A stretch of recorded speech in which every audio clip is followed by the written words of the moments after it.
recognizing. And there's federal recognition of tribal governments, for example, that have reservations, and some of those governments have actually entirely forbidden the sale of alcohol on those reservations.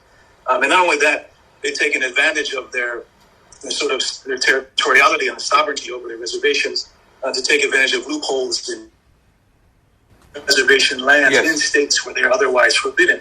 And they're turning those casino revenues into jobs for their communities. So I just wanted to recognize that there has been a lot of growth and development, and a lot of it being propelled by indigenous leaders.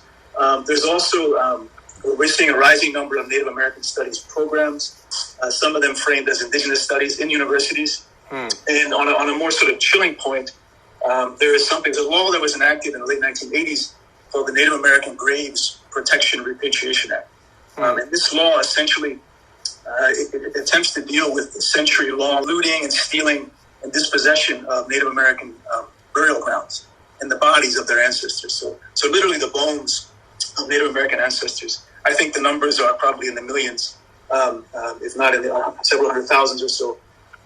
Many of them are in repositories in museums, university laboratories, and so forth. This NAGPRA law in the late 1980s essentially mandates that these remains, human remains, burial artifacts, and so forth, the museums undergo a process. This is federally. These are all the federally funded museums, institutions. They're required to by law. They have to undergo inventories of all the possessions that they have, and they have to contact the various tribal governments and let them know what they have.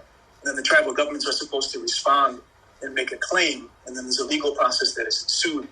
So that's driving, as you can imagine, having your own ancestral remains, like literally dug out of the ground, looted and stolen, and studied for scientific purposes by academics and universities and scholars and so forth.